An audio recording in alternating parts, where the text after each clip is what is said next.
আপনি যদি গর্ভধারণ করে থাকেন তবে আপনার জানতে হবে গর্ভধারণের পরের 11টি শুভ কিংবা ভালো লক্ষণ সম্পর্কে। যে সমস্ত গর্ভবতী নারীদের এই 11টি লক্ষণ বিদ্যমান রয়েছে বা সময়ের সাথে সাথে এই 11টি লক্ষণের মধ্যে একটি একটি করে প্রকাশ পাচ্ছে, তারা একেবারেই নিশ্চিন্ত থাকুন, কেননা তাদের গর্ভের বাচ্চা সঠিকভাবে বড় হচ্ছে।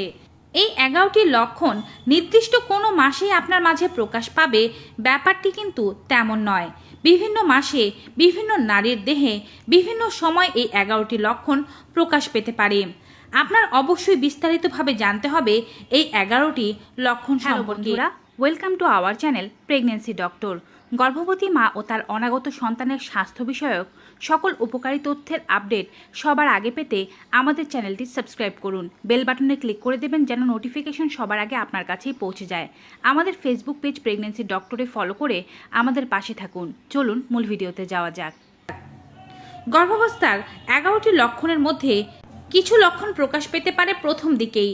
তার মধ্যে একটি লক্ষণ হচ্ছে অরুচি, বমি বমি ভাব, মাথা ঘোরানো, মর্নিং সিকনেস বা সকালের দুর্বলতা ইত্যাদি।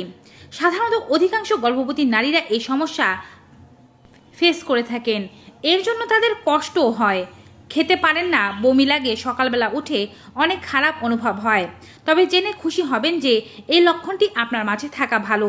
এই লক্ষণগুলো আপনার মাঝে থাকার অর্থ হচ্ছে আপনার বাচ্চাটি সঠিকভাবে পেটের ভেতরে বড় হচ্ছে। সাধারণত প্রথম 3 মাসের পর এই লক্ষণগুলো চলে যেতে পারে, তবে কারো কারো ক্ষেত্রে পুরো গর্ভাবস্থা জুড়ে এই লক্ষণগুলো থাকতে পারে। যদি প্রথম 3 মাসের পরেও এই লক্ষণগুলো আপনার মাঝে থাকে এবং তারপরে দেখতে পান হঠাৎ করে এই লক্ষণগুলো কমে যাচ্ছে, সেক্ষেত্রে ডক্টরের পরামর্শ নেওয়া উচিত। প্রথম 3 মাসে এই লক্ষণ থাকতে থাকতেও যদি হঠাৎ করে এই লক্ষণগুলো আপনার মাঝে বন্ধ হয়ে যায়, সেক্ষেত্রেও দ্রুত ডক্টরের পরামর্শ নেবেন। কিছু কিছু নারীর আবার প্রথম থেকে এমন কোনো লক্ষণ থাকে না। তারা খুব বেশি চিন্তিত হতে যাবেন না, কেননা কারো কারো মাঝে এই লক্ষণগুলো কখনোই প্রকাশ পায় না, তারপরেও তাদের গর্ভের বাচ্চা সুস্থ আছে। দ্বিতীয় লক্ষণ হিসেবে বলছি পেট বড় হওয়ার কথা। সময়ের সাথে সাথে পেট বড় হবে, এটি স্বাভাবিক। সাধারণত প্রথম 3 থেকে 4 মাস বৃদ্ধি আসে না। বৃদ্ধি আসতেই শুরু করে পঞ্চম এবং ষষ্ঠ মাস থেকে, সেটিও খুব কিঞ্চিত। কারো কারো আবার পঞ্চম ও ষষ্ঠ মাসেও পেটের বৃদ্ধি ঘটে না। মূল বৃদ্ধি ঘটতে শুরু করে সপ্তম থেকে নবম মাসে। কোনো গর্ভবতী মহিলার যদি সপ্তম থেকে নবম মাসের মধ্যেও পেটের বৃদ্ধি না ঘটে, আগের মতোই থাকে, তারা দ্রুত ডক্টরের কাছে যাবেন, কারণ সময়ের সাথে সাথে পেট বাড়া গর্ভাবস্থার শুভ লক্ষণের মধ্যে একটি। এছাড়াও নিয়মিত আল্ট্রাসাউন্ড যখন চেক আপ করবেন তখন জেনে নেবেন বাচ্চার ওজন ও উচ্চতা ঠিক আছে কিনা। পঞ্চম মাস থেকে প্রত্যেক সপ্তাহে একটি ইঞ্চি টেপের মাধ্যমে আপনার পেট প্রত্যেক সপ্তাহে কতটুকু করে বড় হচ্ছে তার একটি মেজারমেন্ট করে রাখবেন, যেন পরবর্তীতে কোনো ভুল না হয়।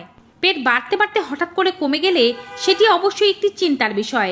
এক্ষেত্রে দ্রুত ডক্টরের কাছে যাবেন। আর প্রত্যেক সপ্তাহে যদি অল্প অল্প করে বাড়ে বা প্রত্যেক 2-1 সপ্তাহ পরপর যদি অল্প অল্প করে বাড়ে, এটি ভালো লক্ষণ হিসেবে চিহ্নিত। তৃতীয় শুভ লক্ষণ হচ্ছে ওজন বাড়া। যদিও খুব বেশি ওজন বাড়া স্বাভাবিক নয়। আপনার বিএমআই যদি স্বাভাবিক হয়ে থাকে, সেক্ষেত্রে পুরো গর্ভাবস্থা জুড়ে আপনি 12 থেকে 15 কেজি পর্যন্ত ওজন বৃদ্ধি করতে পারেন।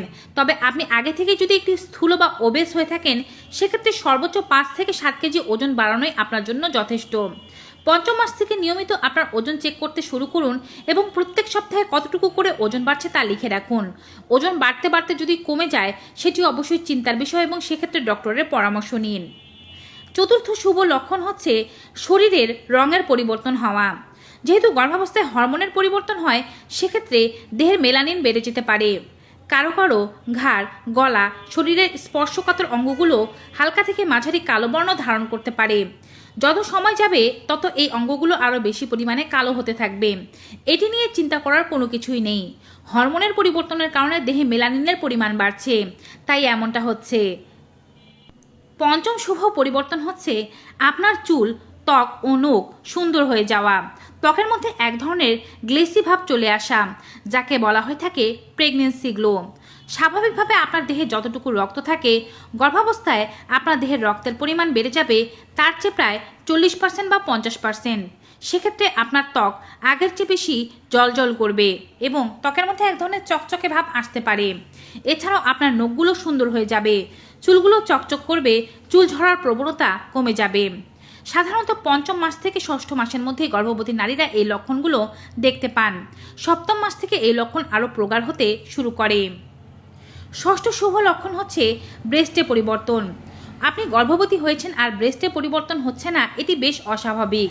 সুস্থ গর্ভবতী নারীদের ব্রেস্টে মোটামুটি পরিবর্তন আসে। ব্রেস্ট ভারী হয়ে যায়, ব্রেস্টের কালো অংশ চারিদিকে ছড়িয়ে যায়, অর্থাৎ নিপিলটি আগের চেয়ে বড় হয়ে যায়। নিপিলে হালকা থেকে মাঝারি ব্যথা থাকতে পারে। এছাড়াও এখান থেকে সামান্য পরিমাণে কোলোস্টাম বা হলুদ রঙের তরল কিংবা দুধ বের হতে দেখতে পারেন আপনি। এগুলো খুব ভালো লক্ষণ হিসেবে পরিচিত। যদি অসহনীয় তীব্র ব্যথা থাকে, পুজ বা রক্তপাত হয় আপনার ব্রেস্টের নিপিল দিয়ে, সেক্ষেত্রে ডক্টরের পরামর্শ নেওয়া আবশ্যক। সপ্তম ভালো লক্ষণ হিসেবে পরিচিত হচ্ছে পেটের কালো দাগ বা লিনিয়া নিগ্রা। যদিও এটি সকল গর্ভবতীর থাকে না, যদিও এটি না থাকা মানে যে আপনার পেটের বাচ্চাটি অসুস্থ তা কিন্তু মোটেও নয়। তবে এটি থাকা মানে আপনার পেটের বাচ্চা সঠিকভাবে বড় হচ্ছে, পেটের ভেতরে তার গ্রোথ ঠিক আছে, অন্যান্য হরমোনগুলো পেটের ভেতরে সঠিকভাবে বৃদ্ধি পাচ্ছে। লিনিয়া নিগ্রা কারো কারো পঞ্চম থেকে ষষ্ঠ মাসের মধ্যে দেখা যেতে পারে, কারো কারো সপ্তম থেকে নবম মাসের মধ্যেও দেখা যেতে পারে। কারো কারো এই লিনিয়া নিগ্রা বা পেটের এই লম্বা কালো দাগটি তলপেট থেকে নাভি অবধি থাকতে পারে, কারো কারো আবার পুরো পেটময়ও থাকতে পারে। অষ্টম ভালো লক্ষণ হচ্ছে বাচ্চার নড়াচড়া সঠিকভাবে হওয়া। সকল গর্ভবতী নারীরাই এই ভালো লক্ষণটি অনুভব করে থাকেন। তবে কারো বাচ্চা অসুস্থ থাকলে বা পেটের ভেতরে মৃত্যুবরণ করলে তারা এটি অনুভব নাও করতে পারেন। প্রথমবার যারা গর্ভবতী হয়েছেন তারা পঞ্চম থেকে ষষ্ঠ মাসের মধ্যে এই নড়াচড়া অনুভব করতে পারেন, আর যারা দ্বিতীয় কিংবা তৃতীয়বার গর্ভবতী হয়েছেন তারা চতুর্থ মাস থেকে নড়াচড়া অনুভব করতে পারেন।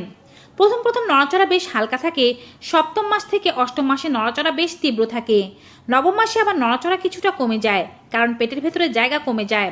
তবে যদিও পেটের ভেতরে জায়গা কমে যাবে, বাচ্চা কিন্তু দৈনিক 10 বার অবশ্যই নড়বে। এটি গণনা করা প্রত্যেক গর্ভবতী মায়ের দায়িত্ব। নবম ভালো লক্ষণ হচ্ছে সাদা স্রাব। যদিও সাদা স্রাবকে অনেকে ভয় পেয়ে থাকেন, যদি সাদা স্রাব গড়িয়ে গড়িয়ে পড়ে তাতেও ভয় পাবার কোনো কিছুই নেই, কারণ অনেকেরই গর্ভাবস্থায় দেখা যায় সাদা স্রাবের কারণে কাপড় নষ্ট হয়ে যায়। তবে গর্ভাবস্থায় আপনার যোনি অঞ্চলে রক্তের মাত্রা বৃদ্ধি পাওয়ার কারণে এমন সাদা স্রাব বেড়ে যেতে পারে। এর সাথে যদি কোনো প্রকারের চুলকানি বা দুর্গন্ধ না থেকে থাকে, বা সাদা স্রাবের রং সাদা না হয়ে সবুজ কিংবা হলুদ রঙের না হয়ে থাকে, তাতে চিন্তার কোনো কিছুই নেই। যদি দুর্গন্ধ থাকে, ইচিং থাকে, সাদা স্রাবের রং ভিন্ন হয়ে থাকে, সেক্ষেত্রে ডক্টরের পরামর্শ নেওয়া আবশ্যক। দশম ভালো লক্ষণ হচ্ছে রুচির বৃদ্ধি। প্রথম 3 মাস ভালোভাবে খেতে না পারলেও পরবর্তী মাসগুলোতে অনেকেরই রুচির বৃদ্ধি ঘটে। ভালো ভালো খাবার খেতে ইচ্ছে করে, বিশেষ বিশেষ খাবার খেতে ইচ্ছে করে। রুচির বৃদ্ধি হওয়া এবং বিভিন্ন ধরনের খাবার খেতে পারা সুস্থ গর্ভাবস্থার একটি লক্ষণ। সর্বশেষ লক্ষণ হচ্ছে সময় মতো লেবার পেইন ওঠা। যদি আপনার প্রথম থেকেই তলপেটে হালকা থেকে মাঝারি ব্যথা থাকে, এটি কোনো বিপদের চিহ্ন নয়। তবে এ ব্যথা যদি তীব্র হয় এবং সাথে রক্তস্রাব দেখতে পান, ডক্টরের পরামর্শ নেওয়া আবশ্যক। সপ্তম মাস থেকে অনেকে লেবার পেইন দেখতে পাবেন, যেটি ফলস লেবার পেইন। আগে লেবার পেইন উঠলে সেটি ফলস লেবার পেইন উঠলে কোনো সমস্যা নেই, কিন্তু যদি আসল লেবার পেইন সময়ের আগে উঠে যায় সেটি সমস্যার বিষয়। সপ্তম মাস থেকে অষ্টম মাস বা নবম মাসে আপনার ফলস লেবার পেইন কয়েকবারই উঠতে পারে, কারো কারো আবার একবারও না উঠতে পারে। এমন লেবার পেইন উঠলে হালকা হাঁটাহাঁটি করুন, একটু পরিমাণে জল পান করুন এবং চিকিৎসকের পরামর্শ নিন। সব কিছুর পরেও যদি ব্যথা ভালো না হয় তবে অবশ্যই দ্রুত ডক্টরের কাছে যাবেন। আর আসল লেবার পেইন নবম মাসে গিয়ে উঠবে। যাদের নবম মাসে গিয়ে সঠিকভাবে লেবার পেইন উঠছে তাদের সুস্থ গর্ভাবস্থার এটি একটি চিহ্ন, আর এটি নর্মাল ডেলিভারির জন্য উপযুক্ত। তো ভিউয়ার্স, এই হচ্ছে গর্ভাবস্থার 11টি শুভ লক্ষণ। ভিডিওটি বেশি বেশি করে সকলের সাথে শেয়ার করে দিন, যেন সবাই এই গুরুত্বপূর্ণ তথ্যগুলো জানতে পারে। বিদায় নিচ্ছি, সবাই ভালো থাকুন, সুস্থ থাকুন। Good bye and take care.